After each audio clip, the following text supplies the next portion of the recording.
L'objectif de ce tutoriel est de récupérer les données de différents capteurs disposant d'une communication de type Modbus RTU RS485, tels qu'un anémomètre et une girouette. Pour cela, nous mettrons en œuvre quelques applications gratuites sur PC Windows et sur Raspberry Pi. Ce sera également l'occasion de faire quelques captures de trame pour observer les données transmises. Dans quel cas a-t-on recours à de telles applications logicielles ? Eh bien, par exemple, pour tester des capteurs qui intègrent d'origine la communication Modbus, afin de les prendre en main et vérifier rapidement si on a bien compris leurs différents modes de fonctionnement. Ou bien pour tester une application matérielle que l'on a soi-même créée, associant par exemple un microcontrôleur et différents capteurs. Température, humidité relative, mesure angulaire ou de force, cette réalisation constituant un module esclave sur le bus dont on souhaite vérifier qu'elle communique bien, sans pour autant se lancer tout de suite dans le développement de la partie logicielle du maître. Ou encore dans le cas d'un projet où l'on doit uniquement créer une partie esclave, le logiciel de la partie maître étant développé par une autre personne, pour autant on souhaite faire ses essais en autonomie. Concernant les capteurs, voici l'anémomètre et la girouette qui seront utilisés, ainsi que le module USB RS485 permettant de communiquer avec. Chacun des capteurs dispose d'une page wiki avec des informations sur le format d'échange des données. Commençons par un petit survol des caractéristiques du Modbus RTU RS485. Modbus est un protocole qui a été créé par l'entreprise américaine Modicon en 1979 pour la gestion des automates. C'est rapidement devenu un standard industriel. L'entreprise a été rachetée par AEG puis par Schneider Electric en 1996. RTU signifie Remote Terminal Unit, pour unité terminale distante. C'est l'une des déclinaisons du protocole. Il existe également les versions ASCII et TCP. Le fait de transmettre ce protocole en RS485, c'est-à-dire en mode différentiel, permet d'avoir plusieurs esclaves sur le même bus, une meilleure immunité au bruit, d'obtenir des distances de communication pouvant aller jusqu'à plusieurs centaines de mètres, en fonction bien sûr de la vitesse de transmission. Ce bus fonctionne sur le mode maître-esclave. Seul le maître est actif. Les esclaves n'ont aucune initiative dans les échanges. Et ils ne peuvent communiquer entre eux. La communication se fait en half duplex. La trame est constituée du numéro de l'esclave concerné, dont la valeur peut aller de 1 à 247. Puis la fonction à traiter permet de définir si le maître souhaite effectuer une lecture ou une écriture dont il existe plusieurs versions. Puis viennent les données échangées dans un sens ou dans l'autre. Et pour finir, le code de détection d'erreur, aussi appelé contrôle de redondance cyclique sur 16 bits ou CRC16. Une pause de quelques octets est nécessaire entre chaque transmission. L'esclave concerné va répondre aux sollicitations du maître sous un format similaire. En particulier, il va commencer par sa propre adresse et la fonction à laquelle il répond. Il existe également un mode de diffusion. Si on prend le cas de l'anémomètre et de la girouette, les capteurs sont livrés d'origine avec la même adresse. Une diffusion est alors nécessaire pour modifier l'adresse d'un capteur à la condition qu'il soit le seul présent sur le bus lors de cette opération. Le format série de cette communication est de 8 bits de données. En fonction des circuits avec lesquels on échange, il peut y avoir ou pas un bit de parité. De même pour les bits de stop. Dans l'absolu, la vitesse de transmission peut aller de 300 à 115 200 bits par seconde. Il ne s'agit, je le rappelle, que des généralités. Pour plus d'informations, il faut consulter les documentations. Les capteurs utilisés pour l'illustration doivent être alimentés entre 7 et 24 volts continus, ce qui est au-delà de ce que peut fournir le module USB RS485. Donc il faut une alimentation externe avec un GND commun. La transmission se fait sur 8 bits, 100 bits de parité, 1 bit de stop et 9600 bits par seconde. Les deux capteurs stockent leurs mesures dans leur registre interne. D'après la documentation, l'anémomètre mesure la vitesse du vent en dixièmes de mètre par seconde. La girouette, quant à elle, donne la direction du vent dans deux formats différents, soit une valeur fournie au dixième de degré, stockée dans le registre d'adresse 0, soit une direction parmi 16 possibles, comme avec cette rose des vents, stockée dans le registre d'adresse 1. On peut en profiter pour vérifier qu'on retrouve bien l'adresse de l'esclave et la fonction utilisée dans la requête du maître et dans la réponse de l'esclave. La fonction numéro 3 correspond à la lecture de valeurs pour registre interne au capteur, comme indiqué dans la documentation. La valeur de la réponse est sur 2 octets. Et cette réponse vaut 0,3, donc la direction est est-nord-est. La valeur du CRC sur 2 octets est bien sûr calculée à partir des octets qui précèdent. Certains sites permettent de simuler ces calculs.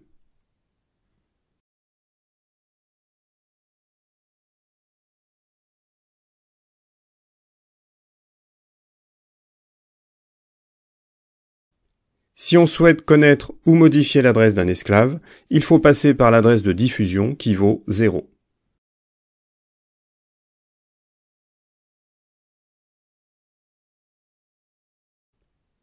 Pour connaître l'adresse d'un esclave sur le bus, il faut qu'il soit câblé seul sur ce bus, et c'est une diffusion associée à une fonction de lecture qu'il faut utiliser. Le résultat est 1,5 en hexadécimal dans cet exemple.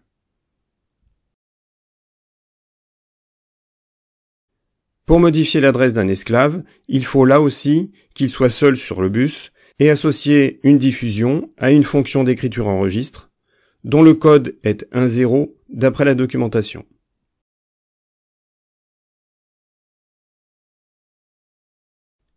Dans cet exemple, le capteur va passer à l'adresse 3. Les logiciels qui vont être utilisés sont gratuits, simples d'emploi et conviennent très bien pour des essais rapides. Comix est visiblement utilisé par des distributeurs de matériel tels que des compteurs électriques ou des centrales de mesure disposant du Modbus.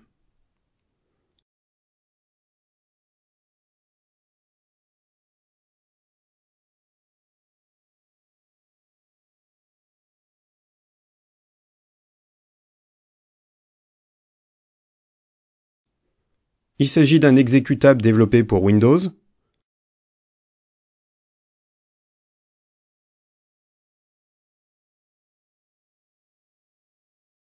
On connecte le module USB RS485 sur son PC.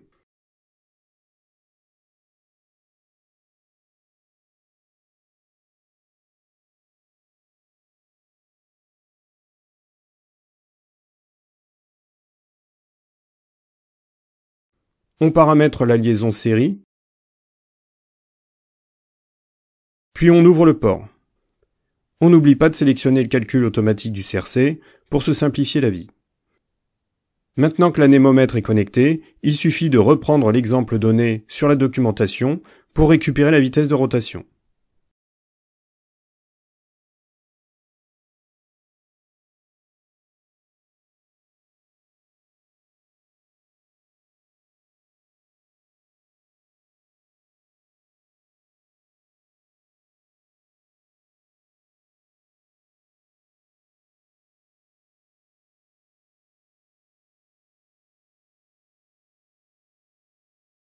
On peut aussi modifier l'adresse du capteur.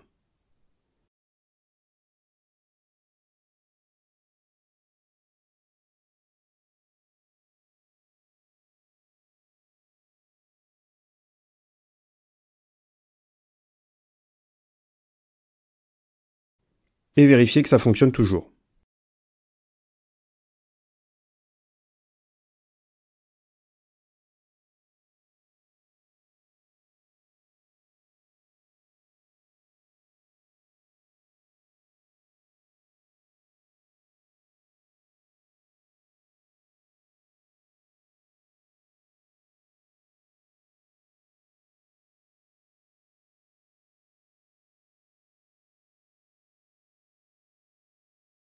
L'autre logiciel que je trouve très pratique est proposé sur le site SourceForge. Il s'agit de QMod Master.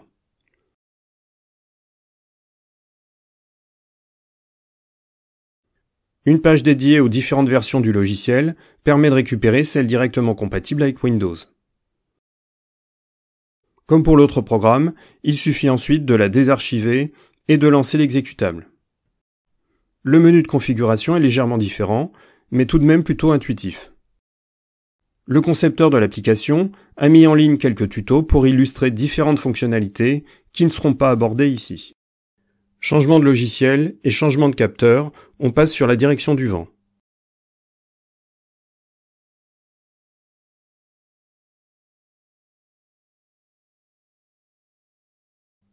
Là aussi, il faut configurer le port série, puis l'ouvrir.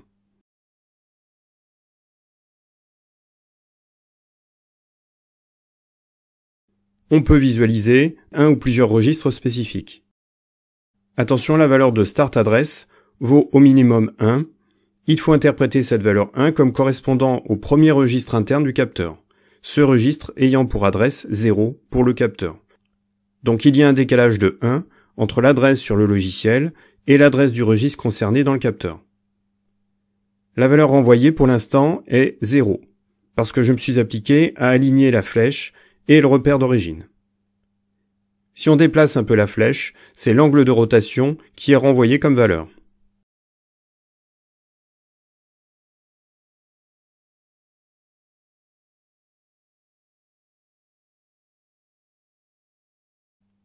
Le logiciel offre la possibilité d'afficher ces valeurs dans différentes unités.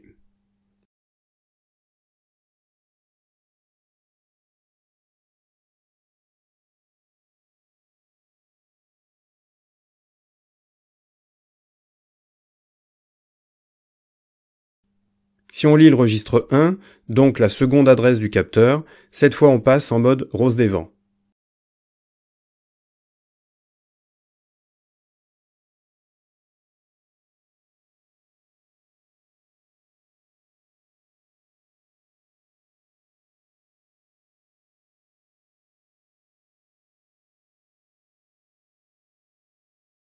On a la possibilité, en ouvrant une seconde fenêtre, de visualiser le détail des échanges.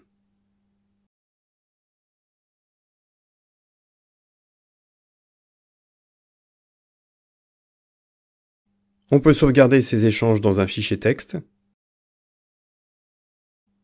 Il est également possible d'envoyer les requêtes à intervalles réguliers en sélectionnant le mode scan.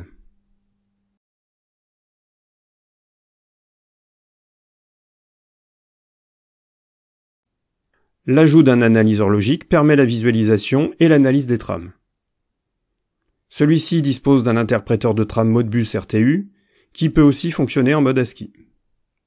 À noter qu'il signale qu'habituellement, 100 bits de parité, il faut 2 bits de stop, mais dans notre cas, si on suit la documentation des capteurs, il faut rester sur un seul bit de stop.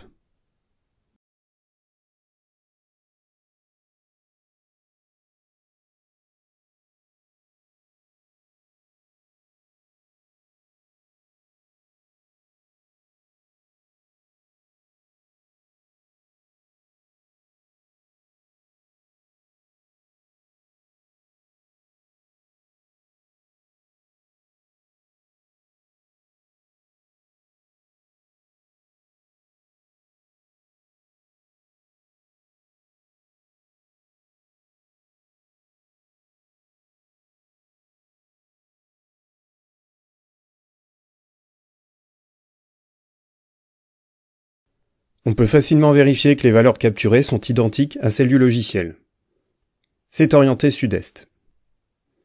Il y a juste une différence au niveau du CRC exprimé dans un cas en Little Endian et dans l'autre cas en Big Endian.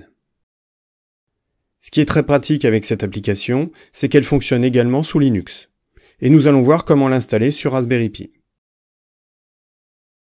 Il faut pour cela récupérer les fichiers sources,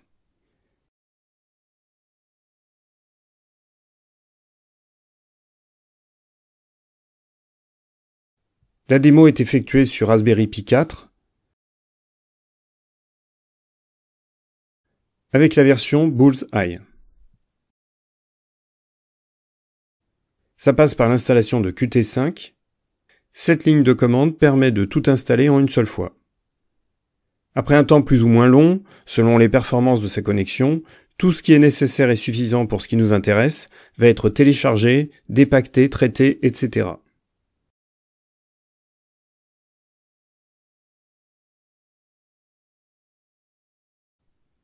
Maintenant, on peut désarchiver les sources de QModMaster,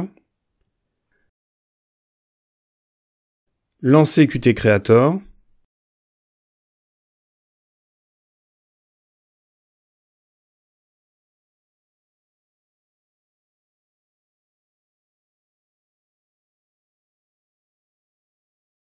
En principe, il n'y a qu'une petite modification à apporter au compilateur.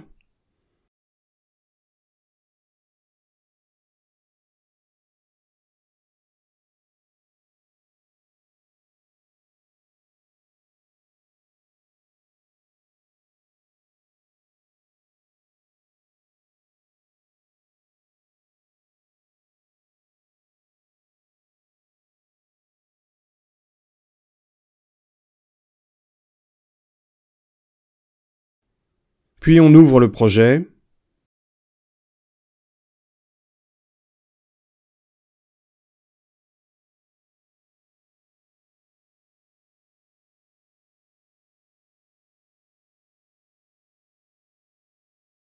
Et on lance la compilation. Là aussi, ça prend quelques minutes.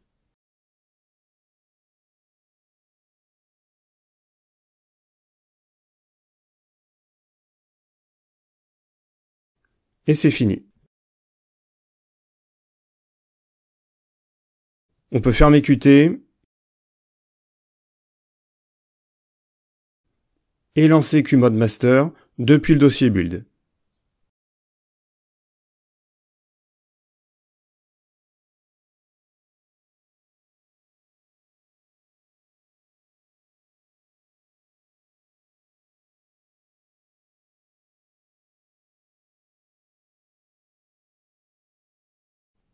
On peut à présent connecter le module USB et un capteur.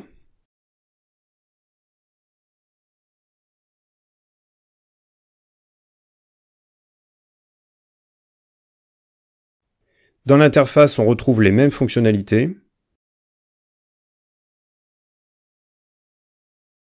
sauf pour la valeur Start Address, qui est à présent synchrone avec l'adresse des registres internes au capteur.